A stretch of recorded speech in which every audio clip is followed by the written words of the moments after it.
things. Okay, into draft we go. Game number 1 between LGD and Anyone's Legend. This should be a really good benchmark for both these teams. AL, we assume they are favorites, but it is quite hard to tell when they've only been playing mainly teams within their own groups at that group stage. Only a couple of series. In LGD, their first series up here, and immediately a lot of AD carry bans.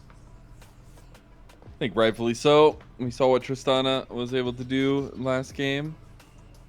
I think needing to get it away is important, but I actually wouldn't mind seeing some of the engaged supports be taken off here at some point in this draft. It is the Camille as the final ban by LGD on the blue side.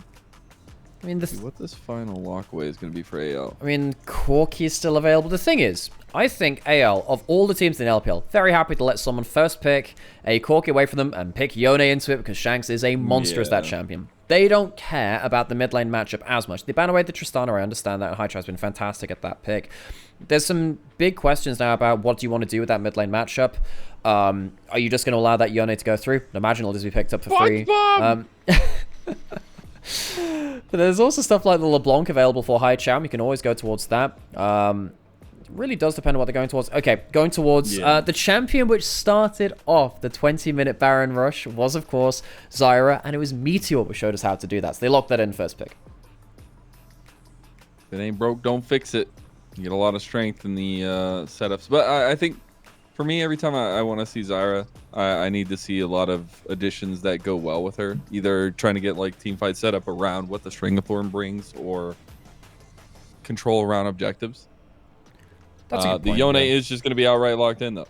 So they could have picked up the Corki to go towards the Yone instead. Yone much more threatening onto the Zyra, because if Zyra stands there trying to put a plant down, Yone comes flying at you. So, big team fight lock-in for Shanks. Also a fantastic laning and side laning pick. Shanks has been the best Yone player in the LPL of summer so far. What else are we looking at? Croco could potentially go towards Sejuani. He could potentially go towards something for Hope as well. And they go towards the Misfortune. You really believe that? I think Shay's been the best Yone? Yeah, I do. I think he's been the best mid laner so far in summer so far. I think, wait, who else has there really been? We've had a couple of games from, I mean, Knight's looked a bit suspect on it. Scout has been good in team fights. I think Yukai has had some of the best Yone performances in all of summer. Yeah, Yukai's been fantastic too, but I will say, I think that Shanks' consistency on the pick. It's different because AL wins their games in True. So, you know. I mean, Shanks wins the games. There you go. If AL keeps winning games, all of their players are just the best. That's exactly how we do it here, folks. I do like the MF locked in here, though, for AL. Again, you're also getting a lot of wombo combo potentially now to set up over top of what LGD want to do. Also, Misfortune does very well into Zyra plants. We saw this in Season 6 in that famous World Semifinals where you can just double tap the plants. I believe you need an extra tap now compared to what it did before. But still, you can do just auto Q and it will basically kill those plants straight out, which is very powerful. And you get the empowered Q off of that. So watch to see if Hope is tricked up on that one. LGD, we did say they were likely going towards that Corki for high champ. That goes through. Jinjar going towards the Alistar. That's quite important because you either have to go towards the Alistar or the Braum to get up in the Misfortune's face and not die as a support at the same time. The Braum blocks your team. The Alistar helps interrupt a little bit more. Still really hard though now with Croco going towards Brand. Brand can burn down that Alistar as they try to engage, which will make it very hard to play for Jinjar. Yeah, we're going to get that little bit of combative fire against the plants of Zyra. It's always a hotly contested matchup, it feels like, that we've had here a lot recently. We are in the second phase, though. We got the Draven ban away towards Xayah. Xayah has been, I mean, the 280 carries I think of for him are, in fact, the Draven and the Senna. Don't think you really want to go Senna with the Alistar. But still, it's still a pick that Xayah can go towards. The Azrael's already removed. 80 carry champion pool going to get really pinched here from Xayah, and that's going to be a problem because Misfortune is already very lane dominant. If you remove something like the Varus now, you're going to really struggle to find yourself a lane which might just that can sit and farm safely. It's going to be really difficult at this point. I think you ban away the Varus, and what else has Xayah got to survive lane, you know? It becomes pretty difficult, I feel like, in that regard. I am still loving that AL are kind of saving their support pick here, though. You can pick it on 4. What else is up for that? I mean, you've got Nautilus Rakan. You want something that can CC people kind of indefinitely. Maybe? Rel? Braum, Okay, yeah, there's the Rel. Braum ends up being... Yeah, Rel would have been fantastic, because it's just the grouped clubbed up engage. They're saving it for last pick support. Alright, I mean, okay, so... I guess there is the due diligence saying, look, there is the very slim outside chance that it's the MF support. Not really great nowadays. Struggles to get towards the items that you want to do. But there's the slim chance either way. You really need some big engage from AL from that support role. I think if you do manage to get that, it allows then suddenly to have the Yone being an engaged flank on one side, and then you have another engaged threat. It means it's really hard to block things out as the Alistair, who wants to just be stood in front of the face of the damaging parts of AL and just saying, okay, you can't get access to the core key, to the other AD carry of the Zeri that's just locked in, and the Zyra as well. Last pick support. Was it really worth leaving it this long? It's probably just going to be Nautilus, right? I feel like it would be the good option. Anything to get set up for this team that wants wombo combos. I think it's super big. Oh, it's such a hotly contested choice here. I would. Oh, right. God. That was the one out of all of them I did not want. I was sat there thinking, okay, well, the thing with Rakan or Maokai is that the Alice is not going to build Mikhails against you, which means that you get the full CC duration. It's not like you're going to get people cleansing out of that. The Alistair can stand in front of stuff like the Maokai ult. You can't Alistair ult out of a Bard ult, which can be important. It's not the best combo. What this will probably be is early lane dominance, Bard very good in lane. And of course, we did say that Alistair, and with the Varus gone and stuff like that, the lane is quite hard for Shaya and Jinzhao. Hope and Kyle might just be here to say, look, let's get ourselves big lane dominance, get the magical journey to get some weird flanks going on later into the game to get around the Alistair who'll try and block out on team fights. There is huge wombo combo on the side of anyone's legend. There is great consistent damage from the side of LGD, and they might have themselves a side lane threat in that Nara against the Renekton as well. I do think that AL walk away with some very big comfort pick for them. They have some good lanes to play through, so I am still quite worried though for what could happen here to LGD if they don't survive that early game. I just see AL's comp as we want to dominate, and we want to dominate now, because they have so much strength from ahead with these kinds of picks and the way that they can lead around the map as well. But the ease of execution definitely on the side of LGD in some regards. A lot of the meta picks we've been seeing, the Gnar, I've actually been really wanting to see a little bit more of, especially as an answer potentially into the Renekton. But it's going to be a very interesting one. Again, anyone's legend, probably the most dominant, one of the most dominant teams from our placement stages earlier in the season. LGD, they've made it through to the Ascension group. Now they have to prove that they're the real deal. We're getting into game number 1 of our second best of 3 of the night.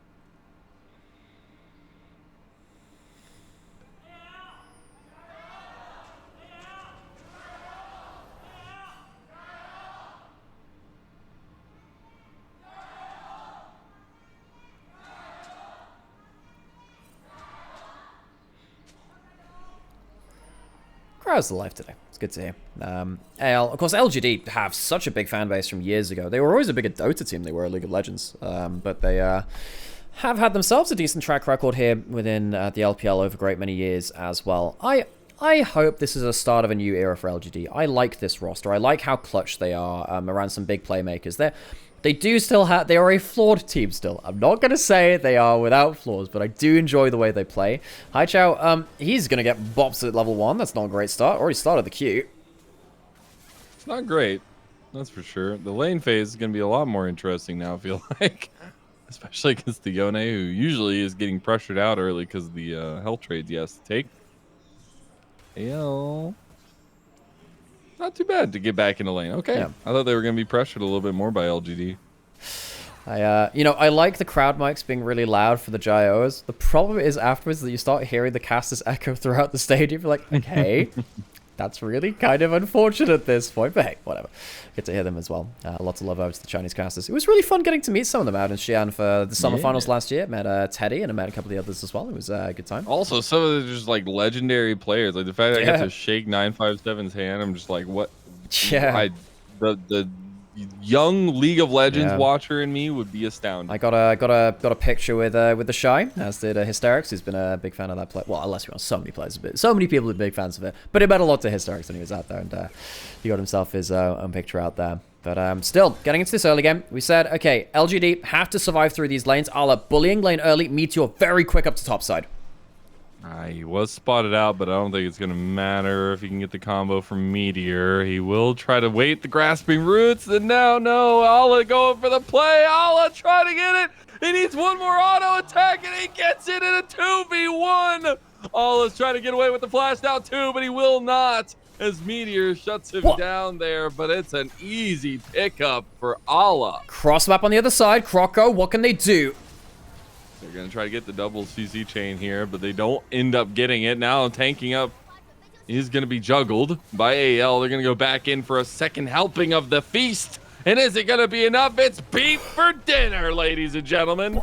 The Hope survives as well. Uses the barrier to tag the last tower shot. So, cross map comes through with AL winning on both sides of the map. Ala takes 2 flashes, takes a kill as well as he goes down, and of course it's the enemy jungler which gets the kill, so his lane is now massively in his favor. On bot side, the first dive is not necessarily the cleanest, but they walk away with a 2 for none. Shaya and Jinzhao, they're going to be put behind a huge amount. Massive win for the side of anyone's legend. Ala, the big thing here is that he ends up getting a lot of rage just from attacking plants, which means he gets himself the empowered W, gets himself the E through 2 people to get an empowered Q. His rage management here is absolutely sublime. You know, we were talking about the Renekton pass earlier in the day. It's like, oh, look, not everyone's really worth picking it for. Ala is. And then the bot side dive was pretty fun too. Yeah, I was wondering how clean this was going to end up being. I think it got really dicey for AL, but they actually juggled really well with the health bars that they had here. The difficulty is you have so many things you have to watch out for LGD against these 3 that it just becomes really difficult to manage. And we're coming back right to it as they have found another gank. There's the CC chain. AL, they're running away with this one early. Croco gets himself that EQ stun. Look, Tarzan put on a mechanical showcase of Brand the other day, and I thought he did some really good stuff. Feels like now a challenge has been put out to the rest of the LPL junglers saying, okay, all right, you have now seen this Brand with all of these clutch QE stuns where you flash forward for everything. Can you do the same? Kyle roaming across the map, helping him do it. Oh my god. Dude, Kyle. He's already gotten my MVP for this game, and it's not even 6 minutes in. My guy has been all over the place and delivering his team victories across the map, it feels like. And you know what? I think we both criticized the Bard pick, saying, look, 100%. Is this really the pick? What about, all this other stuff? He's in another lane again. There's a wave coming through. Birdle doesn't have flash. If he doesn't get Mega before this wave, oh my god, Kyle is slaughtering the map. The thing about a double-edged sword is if you just keep it pointed at your opponent, it'll be perfectly fine. You don't have to worry about being behind at any moment. Kyle's going to try to bait out to get the CC into the wall, and it's Ala that claims the kill in the end. Oh my word, Kyle is on a warpath, losing an entire counter wave. Yes, observers, zoom in on that. They are losing an entire, 7, 8 minions to this tower. LGD have been put to the sword, and it's not even 6 minutes in. This is one of the best, cleanest early games I have seen from a team in a long time. As I say that, LGD. Hope will die. All right, let's go. They're going to go. Oh, that was close. The healing coming through, though, for the big cow. They do get the answer and a little bit of return gold for themselves down in bot side. Shank's looking for a play on mid lane against High Chow, but those 3 grubs do go over to AL. Everything's going over to them realistically. Hope does die on the bot side, but at the end of the day, he already has, a kill and the 2 assists. He's going towards that Bloodthirster first item. Big thing about the Misfortune build, just quickly talk about this before it comes through. This is some older tech which we saw the last time they're in. If you have the Bloodthirster overshield, your W passive and the move speed and the stats you get from it stay up until you take the entire shield's worth of damage. So you can use the overshield to just be a battle MF, keep walking forwards. So wait until that item's completed. Not here at this play. AL focusing on the top side of the map. And once again, just not stopping the aggression. Like, Kyle's all across the map. He just went from bot lane kills into mid lane and then in towards top lane as well. What can't this guy do? And he's also just like waiting for the CC here. Oh, Bertle, he just lost Mega as well. Gonna stay away from the turret there, just try and stop that double CC from Kyle. It's not going to get easier because he has to go away from the lane. The wave's in an absolute crap state in topside. I mean, currently Ala's got that frozen out. Ala's just about to get his dominance back up, so he can even all-in Bertle if he walks back up to the wave. Even if he doesn't get the kill, he can maybe just force him into a, you know, like a losing HP state. He's down half a level.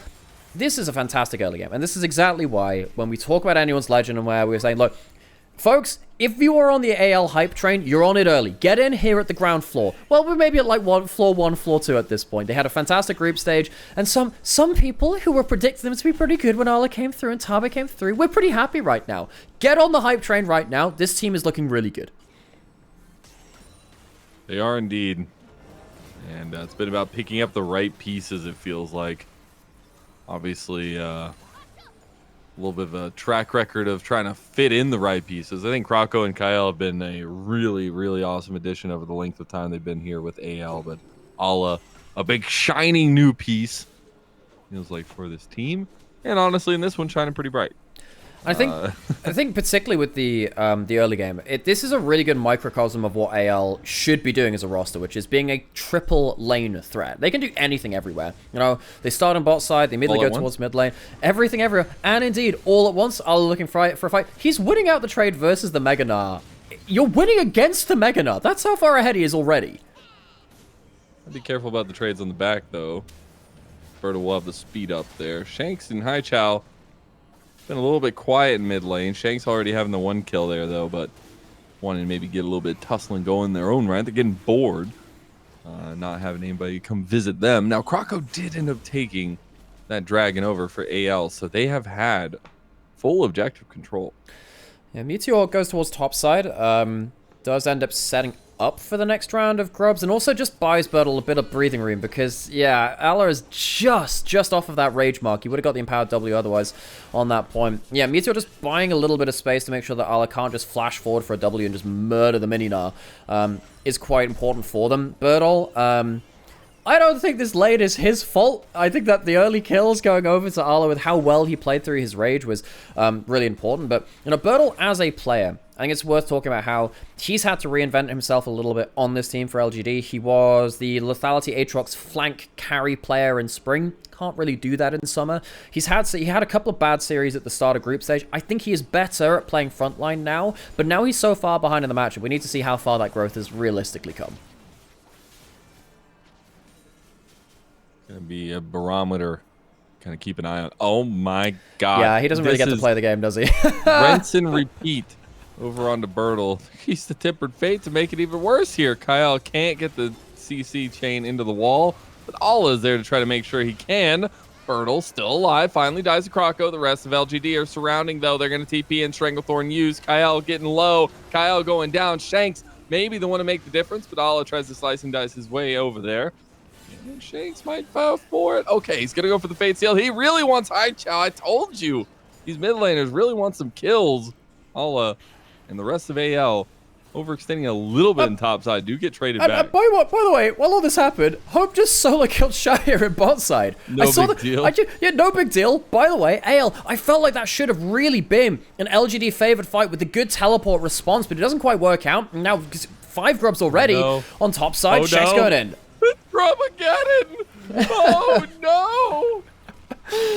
Batten down the hatches, the grubs are coming. It's like that first episode of SpongeBob. I smelled something. That smelly smell, that smells smelly. It's grubs. They're everywhere. You got to make sure you're safe from them. Wait, are we saying canonically they smell? Is that what we're saying? I think given they are big void grubs, I thought they smelled like lavender. Oh wait, so this is the solo kill, by the way. Just the 2-level advantage. Shire walks back up. Hope resets his W, his love tap passive, gets himself a Q. Oh my god, he's just getting dunked. Yeah, did he just Q? Does he just Q auto? Yeah, he just hits him with the Q. All right, uses the barrier. Hope. Oh, okay. You were calling out how good Hope has been for this team before. Great individual play to utilize the early power of the MF.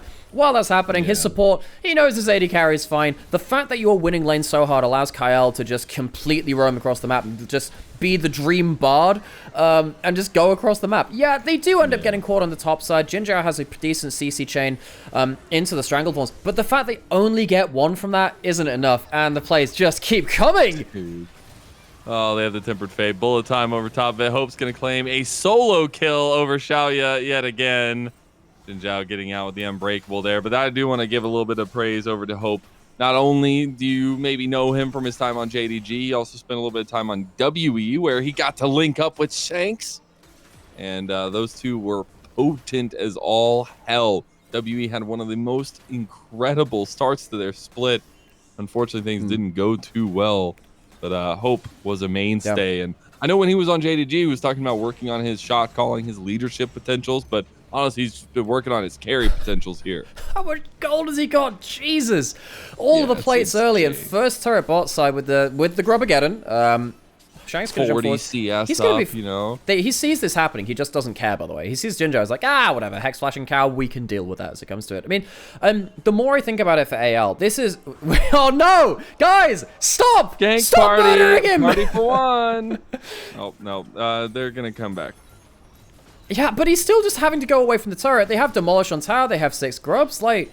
It's not even like, I mean, him surviving is a luxury here. He managed to get himself back towards turret. It is so hard for LGD to play the game ever since, you know, Kyle's been able to be unlocked from this bot lane. This was one of the problems of getting all of those more lane-safe AD carries like the Varus being taken away. What do you do? What do you do when you, against this kind of lane dominance with the roaming support used to such potency? You know what I just realized when the first turret percentage thing came up? EDG are still at 0%, 1%. Well, we really had to go back to that, huh? Yeah, we really did, because it's always been really interesting. Like, top esports had like 100% first turret win percentage for like all of last split until like the finals or whatever, which is just actually insane to me. But I think it begs a little bit of control of the map, and I think in this one in particular, AL have wrestled a lot of control. I mean, they're 6,000 gold up 14.5 minutes in. They've gotten Grubbageddon. They've gotten the Dragon. They've gotten the Rift Herald. They've taken literally everything you can on the map. Yeah, they've lost a couple of kills here and there, but it has been such slim pickings for the side of LGD. I mean, AL really got themselves a hell of a unit they put together. Shanks has flash and ult. You still have to be careful of this guy on the bot side. Every time people are on the same screen, I'm just thinking, okay, right, when's the next big ultimate coming through? But, you know, we were talking about how Hope...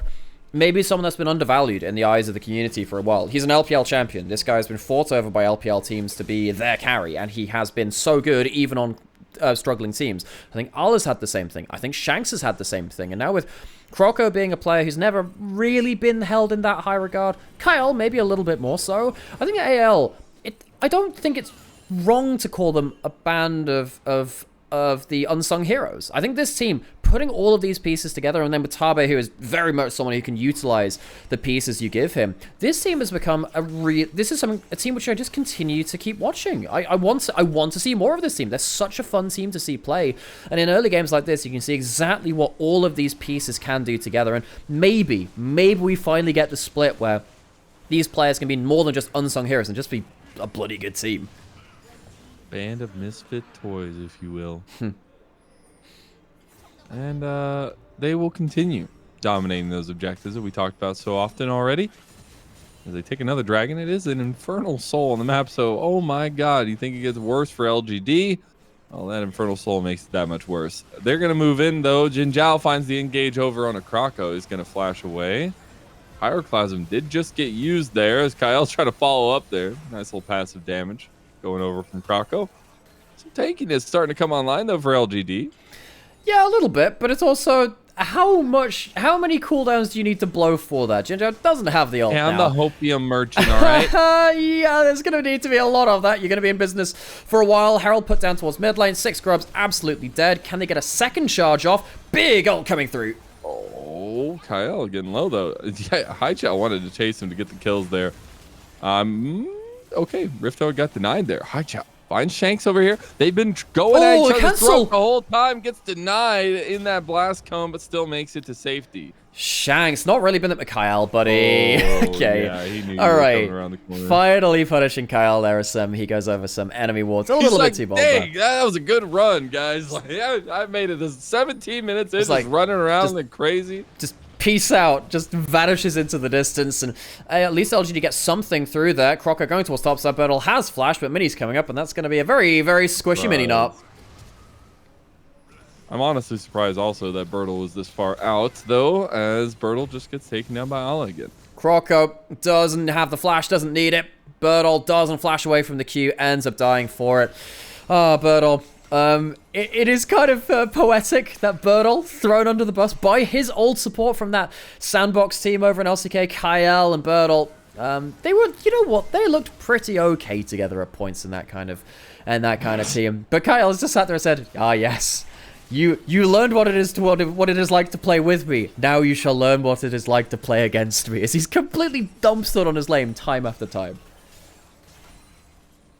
Yeah, things are looking a little bit bleak here for LGD on the map, especially because they are a team that has some pretty consistent team fighting. We talked about that from the draft as well, but they aren't ever really going to be in a position to get that off in a lot of these regards. As AL are actually just moving into the red side jungle of LGD now. That's a cleanse. That's a pyroclasm. They just get everything for free. And you know, you look at this. Oh, Kyle, he has to flash away. He might be just in target again. No, he's out. Croco. He's got some AoE damage here in the choke. And now Shanks comes over to get his own. He wants a piece of the gold. As they chase down Jin Zhao, now he's down 2. What is Hope doing? Like, dude, that was bold. Hope He wanted the statement kill over there, though. They get him. Yeah, I mean, Hope just says, all right, this AD carry, I deem their existence an insult to me. Bertle next on the list. No way. Is this going to be the fastest game of the split if they just continue barreling down mid lane? Feels like health bar from Kyle might make that a little bit more difficult. I mean, this is just such domination from AL. I love the early game plan. They picked good lanes, and, you know, as we said, wasn't really a big fan of the Bard pick in regards to the big combo. The fact that they've used it to do so much early game damage is insane, though. I think Croco also really, really putting out good damage. The fact that Kyle is the first person into the play also really helps, because now LGD are so far behind the game, they have to use a lot to try and focus on Kyle. They use the combo from Alistar. It means it's not up to do this. They walk up. And then when Meteor has to walk up and he's getting punished by a Yone over the wall because they've overchased for a Bard, that's a huge issue. Hey, I'll maybe have a bit too much fun with this next bit because Bertle at least gets something back. Just at the end of the Mega Knot, manages to get himself a kill back onto Hope. It's something, but that's all they can hope for. The early game and the lanes have been blown out so much in proportion. What else can they do? They're down 9,000 gold at 20 minutes. God damn. That was one combo from Croco that just brought the Cowman, who is the tankiest person it feels like on the team, down to less than half health. Yeah, so that tankiness we said was coming in before. It is, it's not looking like it's enough. Bertle has Mega, Shanks has ult, doesn't want to go too far. There goes the Bard ult. Oh, bullet time. Here it comes in the choke point. They're waiting to use it. Stranglethorn goes down. Hope still popping shots into Jin Zhao, and there's that bullet time right onto Xiaoya, and he'll just go down to Allah's swipe. This is just not a contest. AL, look, I do think that LGD, a lot of these picks, a lot of these players can do a lot of work. You can't do that when you are this far behind. Meteor gets a good disengage onto Ala, but has to blow the flash to get away. I think Ala might be in some trouble here. He's going to slice and dice. High Chow's right behind him. Oh, Kyle's trying to save him with the magical journey, but can't get it. Get something back, but look, AL, they are afforded these mistakes at this point. Meteor, he has to flash out of the play. There's no way that he's going to get towards a Baron steal at that point. That's what Ala's doing, right? He's walking up to try and threaten the jungler to see if he can kill them, so there is no chance of a miracle Baron steal, which is the one way which LGD get back into the game. And now, with the Baron buff, with huge items, an Infinity Edge on the Misfortune, and, you know, 2 items on Shanks' Yone as well, this game, it isn't getting easier anytime soon. Bertle, he's in topside. He might have to teleport down towards this dragon, though, to stop that going over. It looks like it will just be the top lane turret being focused on by LGD. Yeah, that will go down, and that will at least be an objective bounty, but it is, again, slim pickings for LGD. Let's go, LGD. You got something on the map. It's not just kills. Oh, man. They get something, but gosh. All it comes back to is, again, just how well AL played at this early game. I like how Shanks times this, by the way. You can see that timer on the bottom of his health bar there. He is CC'd fully throughout this combo. He would have died if he had timed that a little bit earlier, because he wouldn't have had the auto pullback from the Fate, from the Soul Unbound. Gets himself with a combo to make sure that the Mega Gnar can't come through to stop things on the other side. Meteor flashed away from Arla. Would have died very, very quickly if he'd flashed a little later. Does turn around for at least one more kill. But Meteor, because he has to flash away, is in absolutely no position to contest for the Baron. Oh, I'm going to play him. Is it a play? Hello? Or is it just putting up off on the silver platter? I'm just wondering, because he wasn't CC'd there. He was just kind of standing there. Anyways, it happens. And Shanks, though, going in for the over top engage, trying to go under tower there. Kyle getting a lockdown and bullet time over top of it. Gets Hope yet another kill, hand delivered.